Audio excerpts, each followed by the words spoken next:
बहुत बहुत शुक्रिया। 26 नवंबर 2008, भूले तो नहीं होंगे? फिर मैं आपको याद करा देता हूं कि 26 नवंबर 2008 वह दिन था, वह रात थी जिस दिन आतंकवादियों ने हमारी मुंबई पर आक्रमण किया था। हमारे देश पे आतंक का साया छाया गया था। उस दिन मैंने जब अखबार निकाला तो मेरे दिल में कहीं की सी चुभी, मेरे दिल में टी सी चुभी, शायद आपके भी दिल में उठी होगी। लेकिन मैं क्या करता? ना बंदूक निकालो, ना बम निकालो, ना बंदूक निकालो, ना बम निकालो, लेकिन जब तो मुकबिल हो तो ऐ कवि बस कलम निकालो। तो ऐ कवि बस कलम निकालो। तो मैंने अपनी कलम निकाली और आज मेरी कलम कितनी नोकीली है, कितनी तीखी है, यही मैं देखने आज आपके समक्ष पेश हुआ हूं। अगर आप मेरे सहमत हो तो मैं अपना समर्थन आपकी तालियों द्वारा चाहूंगा।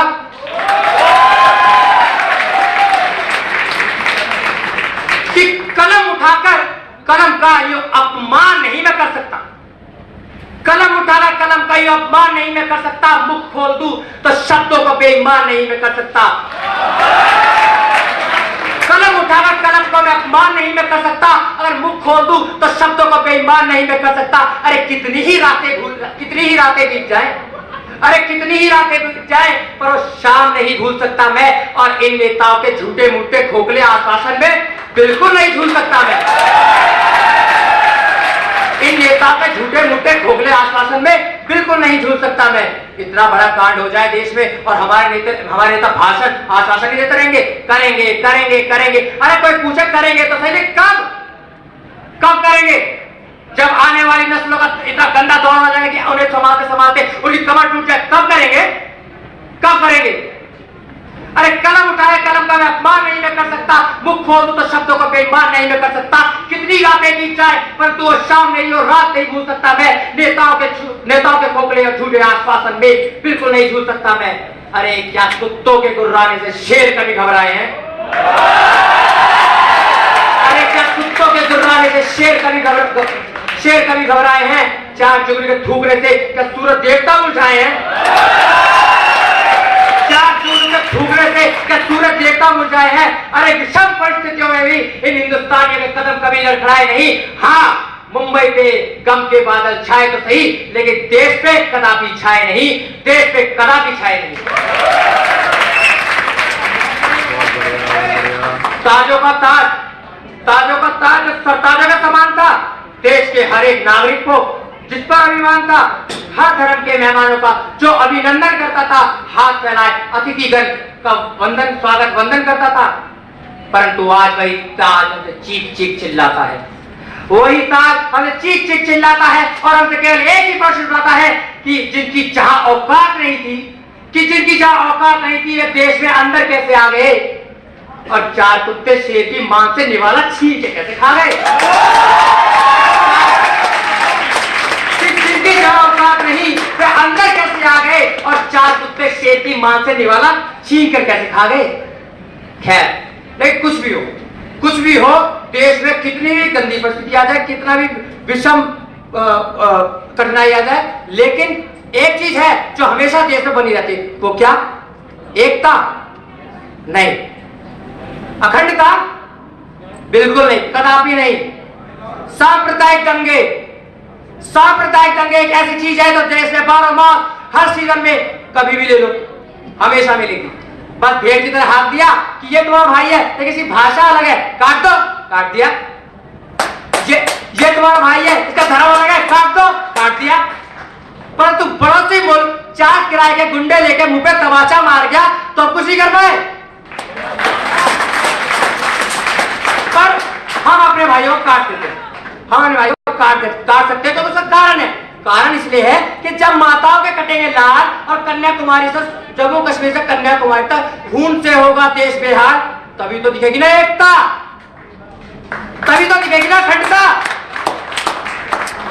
अरे कब तक राज्यवाद के नाम पर यूं ही लड़ते रहोगे? कब तक राज्यवाद के नाम पर यूं ही लड़ते रहोगे? कब तक इन आतंकवादियों के नाम से डरते रहोगे? अरे आखिर यूं डरते डरते उग्रवाद खत्म हो जाएगा, आखिर यूं डरते डरते उग्रवाद खत्म हो जाएगा। देश में फैल रहा है जो फसाद, क्या फसाद खत्म हो जाएगा?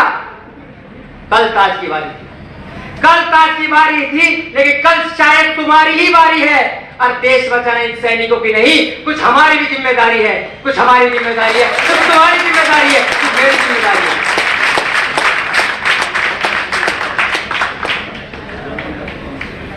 लेकिन जब भी जिम्मेदारियां का मैं आह्वान करता हूं देश में, जब भी जिम्मेदारियां का मैं देश में आह्वान करता हूं, मुझे वो कुछ चेहरे बखूबी नजर आते हैं जिनको जरूरत महसूस होती है आज भगत सिंह की, सुखदेव की, राजगुरु की, बी के दत्त की, चंद्रशेखर आजाद की, परंतु पड़ोसी के घर में, परंतु पड़ोसी के घर में हमारे माँ बाप हमें डॉक्टर बना देंगे, इंजीनियर बना देंगे, MBA करा देंगे, परंतु भगत सिंह बना दे ना, वो नहीं बनाएंगे। पड़ोसी का बच्चा बन जाए बहुत खुशी है, पड़ोसी के बच्चे को जरूर बना देंगे। अरे मेरे भाइयों, ना भगत सिंह आएंगे और ना सुखदेव आएंगे, अब ना भगत सिंह आएंगे, ना सुखदेव आएंगे, और ना राजगुरु आएंगे, ना बी के दत्त आएंगे। अरे इस देश का जो हाल है वो हम ही तो बना रहे हैं, इस देश का जो हाल है वो हम ही तो बना रहे हैं, और आगे भी जो बनाएंगे इसे हम ही बनाएंगे, आगे भी जो बनाएंगे इसे हम ही बनाएंगे, आगे भी जो बनाएंगे इसे हम ही बनाएंगे।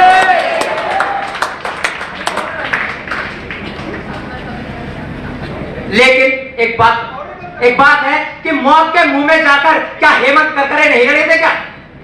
मौत के मुंह में जाकर हेमंत करकरे नहीं लड़े थे क्या? बंदा बैरागी के सर पर हाथी नहीं चढ़े थे क्या? अशोक कांते वतन की खातिर युद्ध में नहीं मरे थे क्या? संकट की घड़ियों में सबको सैनिक बनना पड़ता है, ऐसी विषम परिस्थितियों में सबको कर्मण्य बनना पड़ता है, संकट की घड़ियों में सबको सिपाही बनना पड़ता है। और जो भी कौम, ये बात गांठ बांध लो कि जो भी कौम वतन की खातिर मरने को तैयार नहीं, उसकी संतति को आजादी जीने का अधिकार नहीं, उसकी संतति को आजादी जीने का अधिकार नहीं, उसकी संतति को आजादी जीने का अधिकार नहीं। देश के माथे पर इतना बड़ा दाग लग जाए, 125 करोड़ की आबादी वाला देश, और 4 किराए के गुंडे आके मुंह पे तमाचा मार जाए, और सिंहासन पर बैठा हुआ हमारे देश का प्रधान आपका डोला डालने हुआ, उसका सिंहासन नहीं डोला, तब ये कवि चिल्लाता है, तब मेरी कलम रोती है और मेरा रुंदन अगर आपके मस्तिष्क को चीरता निकले तो जरा तालियों के साथ समर्थन करना कि बच्चों की किलकारियों ने क्या तुम्हें नहीं झंझोड़ा था? बच्चों की किलकारियों ने क्या तुम्हें नहीं झंझोड़ा था? छिपी हुई कायरता को क्या भीतर से नहीं मरोड़ा था? बच्चों की किलकारियों ने क्या तुम्हें नहीं झंझोड़ा था? छिपी हुई कायरता को तुमने तुम भीतर से नहीं मरोड़ा था? काश उस दिन देश के पुरुषों की निगाहें ठन गई होती, काश उस दिन देश की नारियों की वृत्तियां तन गई होती, काश मनमोहन जी का सिंहासन डोल गया होता, मैंने तीसरा शिव किया था, हमने खोल दिया होता, छाती फाड़ के सीना तान के सरहद पे हमने बोल दिया होता कि अगर खरोचे भी आई जो भारत की मुस्कानों को, तो जिंदा तो हम भी नहीं छोड़ सकते तुम्हारी संतानों को।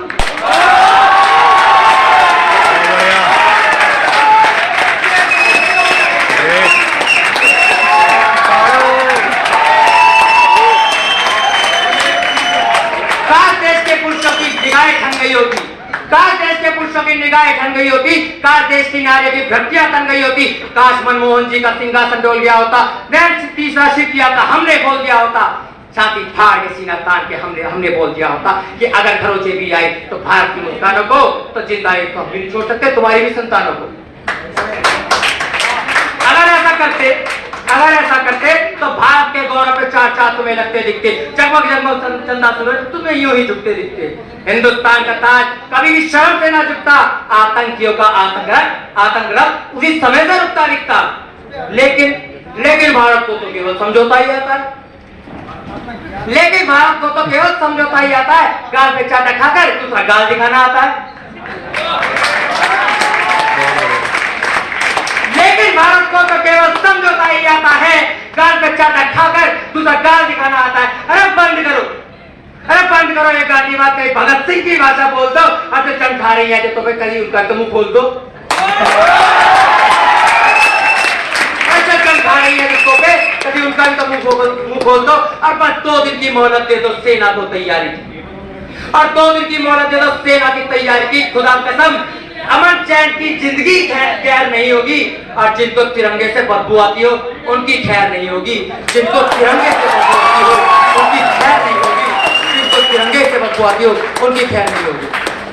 अंत में जाते जाते अपनी कविता के माध्यम से आपको आपके लिए एक प्रश्न छोड़े जा रहा हूं, क्योंकि आज के दिन अगर मैंने अपने लिए प्रश्न नहीं छोड़ा तो मैं फिर देशभक्त गायका, मैं कवि गायका, मैं सुमित दलाल गायका। कि जब देश पराधीन था, जब कल देश पराधीन था तब भी देश आधीन था, तब भी देश आधीन था। आज देश स्वाधीन है तब भी देश आधीन है। अरे आज की नारियां तभी आबुल है। अब जरा सोचो, अब जरा सोचो, क्या भारत देश तू आजाद है? क्या भारत देश तू आजाद है? जय हिंद, जय भारत।